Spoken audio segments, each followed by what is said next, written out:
उत्तराखंड के जिलों में झमाझम बारिश का अलर्ट जारी किया गया। मैदानी इलाकों में तेज बारिश होने की संभावनाएं जताई गई हैं। मौसम विभाग ने सतर्क रहने की चेतावनी दी है।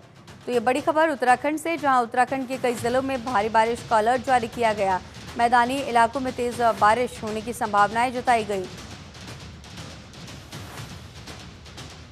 मौसम विभाग ने सतर्क रहने की चेतावनी। उत्तराखंड के जिलों में झमाझम बारिश का अलर्ट। मैदानी इलाकों में तेज बारिश होने की संभावनाएं व्यक्त की गई हैं। मौसम विभाग ने सतर्क रहने की चेतावनी दी है।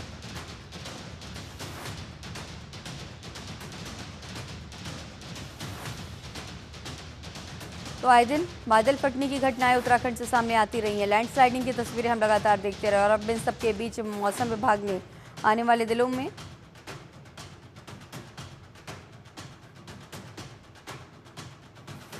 उत्तराखंड के जिलों में आने वाले दिनों में झमाझम बारिश का अलर्ट जारी किया गया।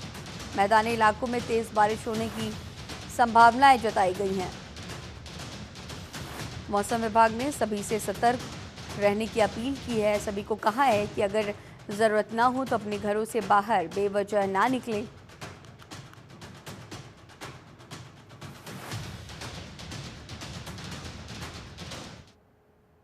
और चलिए अब अगली बड़ी खबर का रुख करेंगे, जहां उत्तराखंड में लैंडस्लाइड का कहर लगातार जारी है। चमोली में बद्रीनाथ हाईवे पर फिर से ये हाईवे बंद हो गया। पहाड़ी से भारी मलबा आने की वजह से हाईवे को बंद कर दिया गया है। रास्ता बंद होने से चारधाम यात्री फंसे हैं। हाईवे खोलने का काम जारी है। चमोली में एक बार फिर से बद्रीनाथ हाईवे को बंद कर दिया गया है। लैंडस्लाइडिंग की वजह से, पहाड़ी से भारी मलबा आने की वजह से ये हाईवे बंद कर दिया गया। मलबे को हटाने का काम प्रशासन की तरफ से किया जा रहा है। रास्ता बंद होने की वजह से चारधाम यात्री फंसे हुए हैं।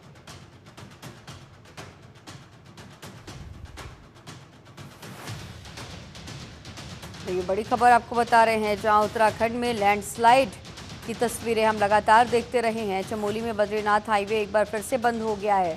पहाड़ी से भारी मलबा आने की वजह से ये हाईवे बंद कर दिया गया।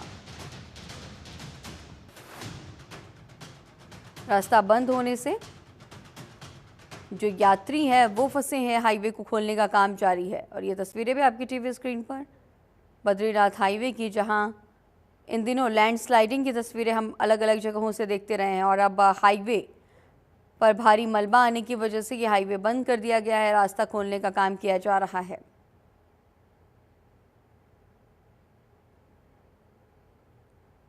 उत्तराखंड में लैंडस्लाइड का कहर जारी है।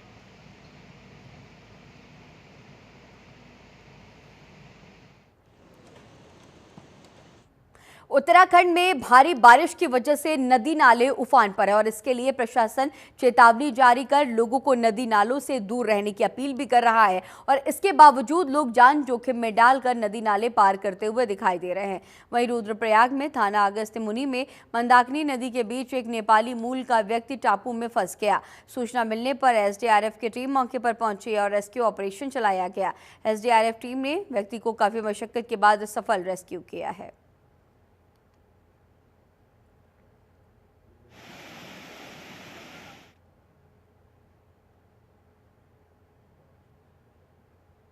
चलिए आगे बढ़ते हैं, अगली खबर का रुख करेंगे, जहां मुख्यमंत्री पुष्कर सिंह धामी ने मीडिया सेंटर सचिवालय में एक प्रेस कॉन्फ्रेंस की है। इस दौरान सीएम ने कांग्रेस पर जमकर निशाना साधा। उन्होंने कहा कि कांग्रेस के अनुच्छेद 370 को वापस लाने और अलगाववाद को नया रूप देने की मंशा है और इसीलिए कांग्रेस ने नेशनल कॉन्फ्रेंस के साथ चुनाव से पहले गठबंधन किया। कांग्रेस के इस विभाजनकारी सोच का दुष्परिणाम हिंसा और आतंकवाद के रूप में पूरा देश भुगत चुका है और एक बार फिर ऐसे लोगों के साथ गठबंधन करना जिनकी पाक परस्ती और अलगाववादी सोच से पूरा देश परिचित है, कांग्रेस की राष्ट्र विरोधी विचारधारा को दर्शाता है।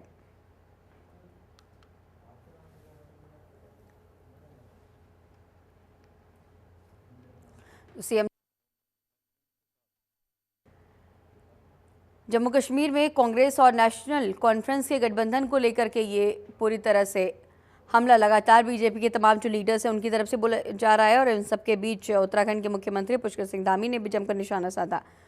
उनका कहना है कि कांग्रेस धारा 370 वापस आना चाहती है, अलगाववाद को बढ़ावा देती है, अलगाववाद को नया रूप देने की ये कांग्रेस की पूरी मंशा है। कश्मीर को किस प्रकार से बर्बाद करने वाले लोगों के साथ आज अपना गठबंधन कर रहे हैं। चुनाव की तिथियां घोषित हो गई हैं और चुनाव की तिथियां घोषित होने के बाद जिस प्रकार से वहां पर अभी एक गठबंधन सामने आया है कांग्रेस पार्टी और नेशनल कॉन्फ्रेंस के बीच में, तो ये गठबंधन सत्ता के लालच में बार बार देश की सुरक्षा, एकता और अखंडता के साथ खेलने वाली कांग्रेस पार्टी ने जम्मू कश्मीर में अब्दुल्ला परिवार की नेशनल कॉन्फ्रेंस के साथ फिर से गठबंधन कर दिया है, जिन्होंने 3 दशकों तक लगातार कश्मीर को 3 दशकों तक लगातार पीछे धकेलने का काम किया, आतंकवाद को, अलगाववाद को, जिहाद को लगातार पोषित करने का काम किया।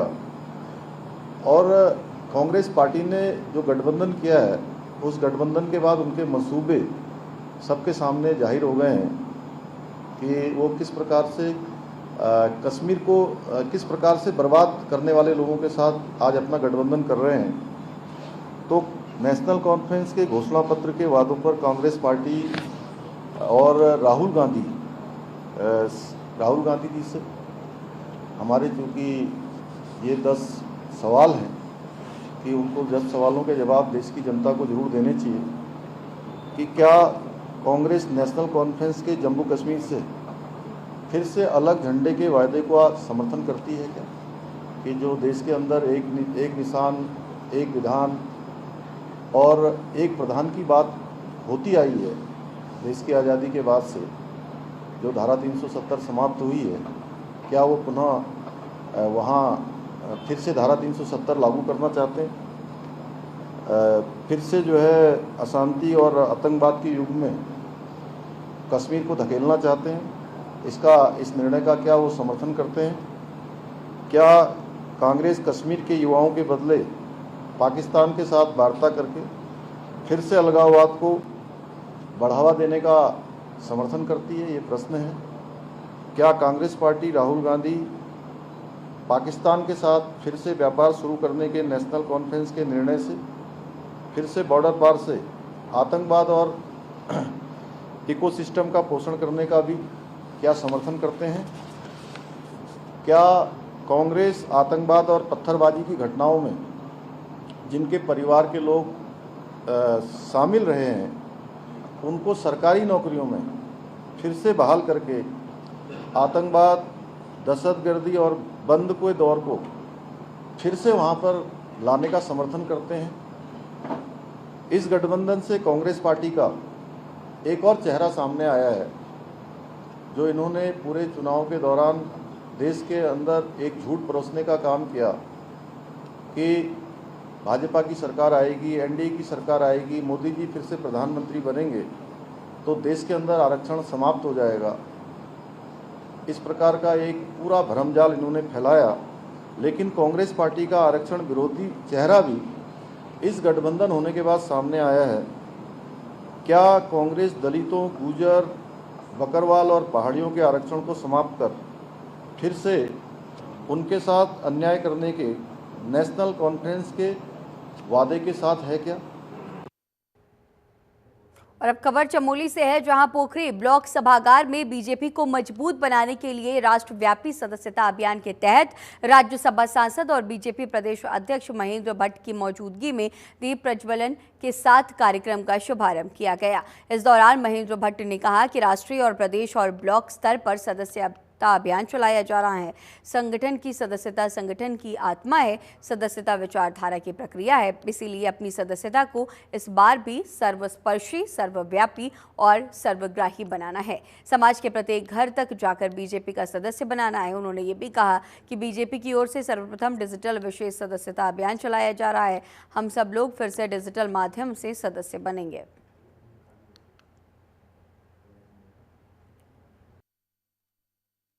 और हमारी प्रदेश कार्यशाला के बाद जिलों की कार्यशाला भी कल तक हमारी समाप्त हो जाएंगी और मंडल कार्यशाला हमारी प्रारंभ हो चुकी है।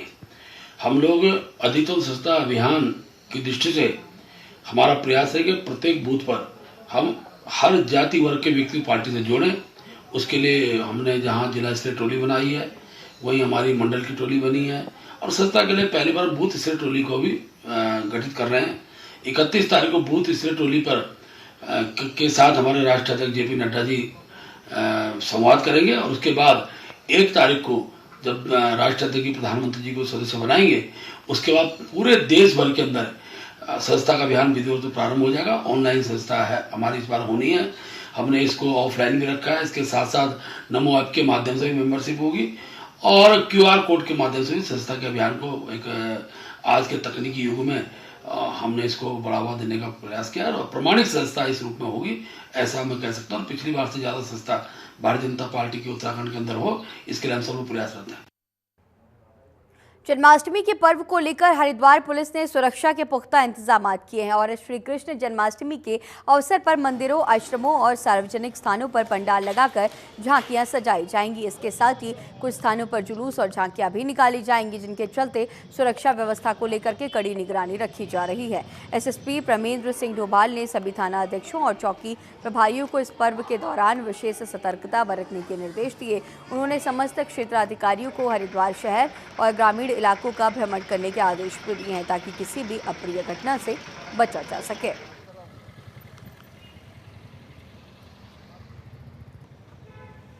जन्माष्टमी की तैयारी पूरी तरह से देखी जा रही है। हरिद्वार में जन्माष्टमी पर सुरक्षा के पुख्ता इंतजाम किए गए हैं।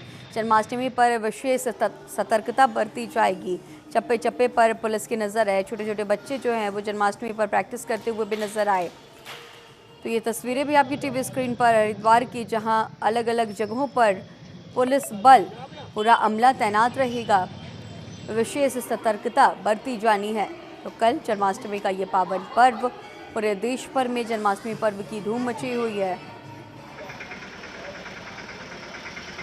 जन्माष्टमी के इस पर्व पर लगातार हमारे जो क्योंकि पुलिस भी इस पर्व को मनाती है, हमारे पुलिस लाइन के अलावा सभी जितने भी शहर में महत्वपूर्ण जो स्थल है, धार्मिक स्थल है, वहाँ पर जो कार्यक्रम आयोजित किए जा रहे हैं, इसके संबंध में सभी SHOs को जो हमारी झांकियां हैं उसके संबंध में एक लिस्ट में प्राप्त हमने की है। इसमें जो आवश्यक सुरक्षा के इंतजाम हैं वो किए जा रहे हैं, तब वहाँ पर जो पर्याप्त फोर्स है वो दिया जा रहा है। साथ में पुलिस परिवार भी पुलिस लाइन में जन्माष्टमी के कार्यक्रम को आयोजित करा रहा है, जिसमें कई लोगों के द्वारा प्रतिभाग किए जाने का लोगों के द्वारा उसमें जो निर्धारित डेसिबल के अनुसार ही जो ध्वनि है उस पर ही कार्रवाई की जानी है। निर्धारित जो डेसिबल है, अगर उससे ज्यादा ध्वनि प्रदूषण किया जाएगा तो उसमें निसंदेह पुलिस के द्वारा तत्काल वो लिया जाएगा और 10 बजे तक की जो लिमिट है उसके अनुसार पर ही कार्रवाई की जाएगी। बाकी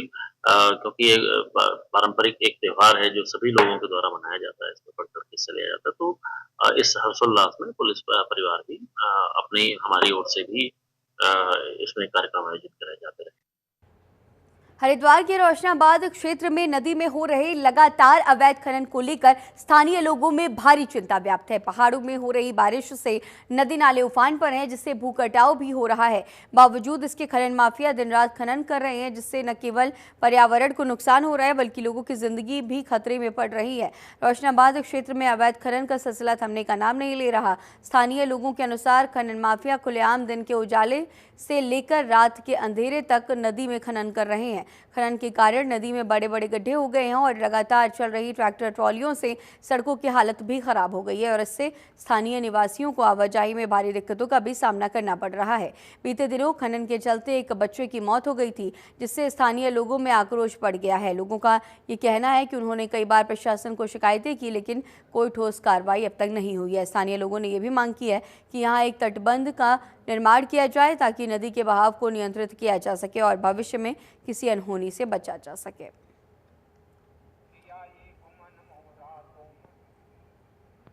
बरसात के चलते बड़ी दिक्कतें हैं, कई मकान इसकी चपेट में आ गए और हमारे सभासद जी के द्वारा इसको कई बार प्रशासन को सूचित भी किया गया और लिखित में भी दिया गया, लेकिन फिर भी यहाँ ये खनन करने वाले इसमें लगे ही रहते हैं और ये इधर से बस्ती की तरफ से इसको खोद के ले जाते हैं।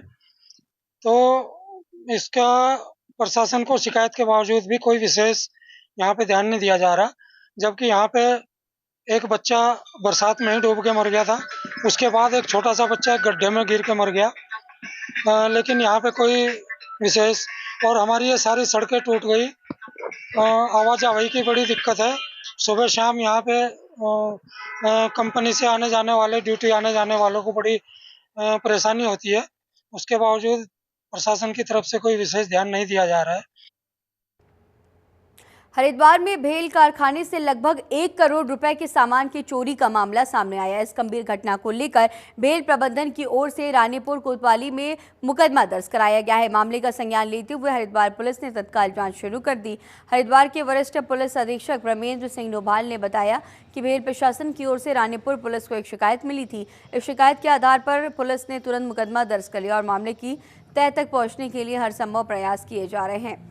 एसएसपी ने कहा है कि पुलिस इस मामले में सभी संभावित पहलुओं पर गहनता से जांच कर रही है। एसएसपी ब्रह्मेंद्र डोभाल ने भरोसा दिलाया कि पुलिस जल्द ही इस मामले का खुलासा करेगी और दोषियों को सलाखों के पीछे पहुंचाएगी।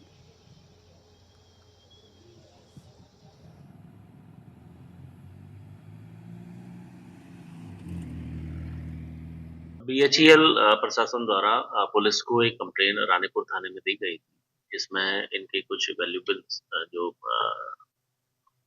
आवश्यक जो इनकी इन्वेंट्री थी वो चोरी की गई है। इस संबंध में पुलिस ने तत्काल अभियोग पंजीकृत किया है और सारे वेयर अबाउट्स हम लोग चेक करा रहे हैं, क्योंकि ये एक प्रोसेस में करीब 1.7 टन, करीब 17 कुंटल के आसपास जो लौह धातु है, टाइटेनियम की धातु है, वो यहाँ से चोरी हुई है। स्टिक्स जो है उसको पुलिस ने तत्काल संज्ञान में लिया है, जिसकी कीमत करीब 1 CR के आसपास इनके द्वारा बताई जा रही है और इसमें हमारी टीमें लगातार लगी हुई हैं और जल्दी ही हम इसका खुलासा भी करेंगे। इसमें सभी जो एस्पेक्ट्स हैं उसको हम लोग चेक कर रहे हैं। सभी एस्पेक्ट पे हमारी जांच जारी है और जल्दी ही इसका खुलासा किया जाएगा। आईएसबीटी सामूहिक दुष्कर्म के 5 आरोपियों को पुलिस ने 2 दिन की कस्टडी रिमांड में लिया है। पुलिस इन आरोपियों से अब तक मिले सबूतों की तस्दीक करने में जुटी हुई है। आरोपियों को सबसे पहले आईएसबीटी परिसर ले जाया गया। वहां पर 12 अगस्त को हुई घटना के संबंध में पूछताछ की गई। इसके बाद अब शनिवार को बस के चालक और परिचालक को दिल्ली ले जाया जाएगा। पुलिस ने दिल्ली और देहरादून के रास्ते में रुकने के सभी संभावित स्थानों के सीसीटीवी फुटेज कब्जे में लिए हैं।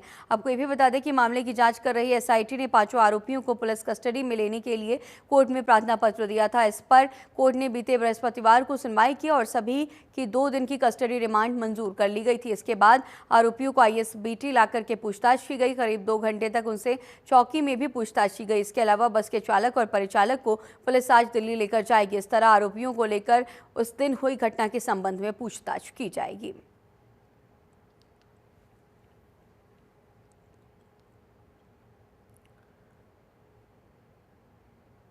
और चलिए अब अगली खबर का रुख करेंगे, जहां उत्तराखंड छात्रवृत्ति घोटाले में समाज कल्याण विभाग के वरिष्ठ अधिकारी गीताराम नौटियाल और अनुराग शंकदर समेत 8 लोगों के खिलाफ ईडी ने स्पेशल कोर्ट में चार्जशीट दाखिल की है। इसमें एक शिक्षण संस्थान के 3 पदाधिकारी भी शामिल हैं। चार्जशीट में शामिल सभी आरोपियों पर मनी लॉन्ड्रिंग का आरोप है। स्पेशल कोर्ट ईडी इस चार्जशीट पर आगामी 30 अगस्त को संज्ञान लेगा। आपको बता दें कि साल 2017 में छात्रवृत्ति घोटाला सामने आया था।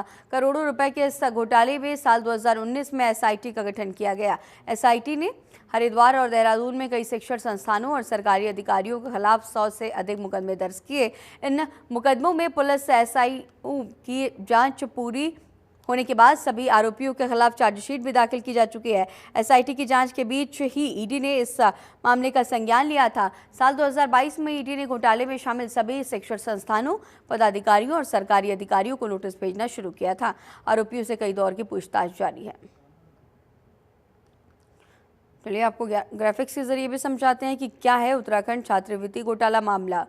तत्कालीन समाज कल्याण अधिकारी गीताराम नौटियाल को भी इसमें गिरफ्तार किया गया था। SC/ST छात्रों को मिलने वाली छात्रवृत्ति में घोटाले का आरोप लगा। साल 2010 से लेकर 2016 तक समाज कल्याण विभाग में घोटाला हुआ। कॉलेजों की मिलीभगत से अपात्र लोगों को भी ये छात्रवृत्ति बांट दी गई। फर्जीवाड़े में कई शिक्षण संस्थान शामिल थे।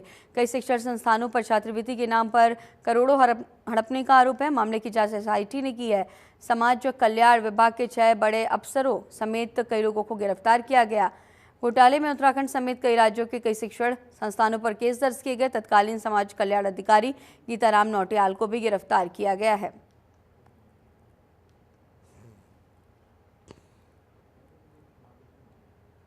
और अब खबर रामनगर से है, जहां राज्य आंदोलनकारियों और उनके आश्रितों के लिए सरकारी सेवा में 10% आरक्षण की स्वीकृति मिली, जिसके लिए राज्य आंदोलनकारी संयुक्त समिति केंद्रीय महामंत्री नवीन नैथानी ने राज्यपाल और मुख्यमंत्री पुष्कर सिंह धामी का आभार जताया। उन्होंने मीडिया को जारी बयान में कहा कि राज्य आंदोलनकारी सरकारी सेवा में 10% आरक्षण आंदोलनकारियों की सालों पुरानी मांग को पूरा किया है। इससे सभी राज्य आंदोलनकारियों में खुशी है।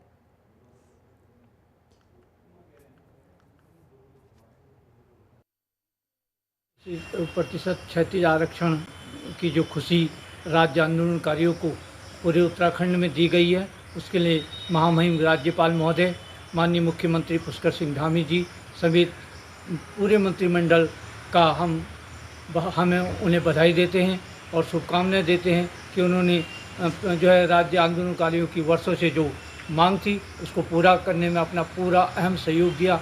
उसके लिए चिन्हित राज्य आंदोलनकारी संयुक्त समिति उत्तराखंड की पूरे प्रदेश भर के लोग खुशी मना रहे हैं और उनका हार्दिक अभिनंदन कर रहे हैं, स्वागत कर रहे हैं।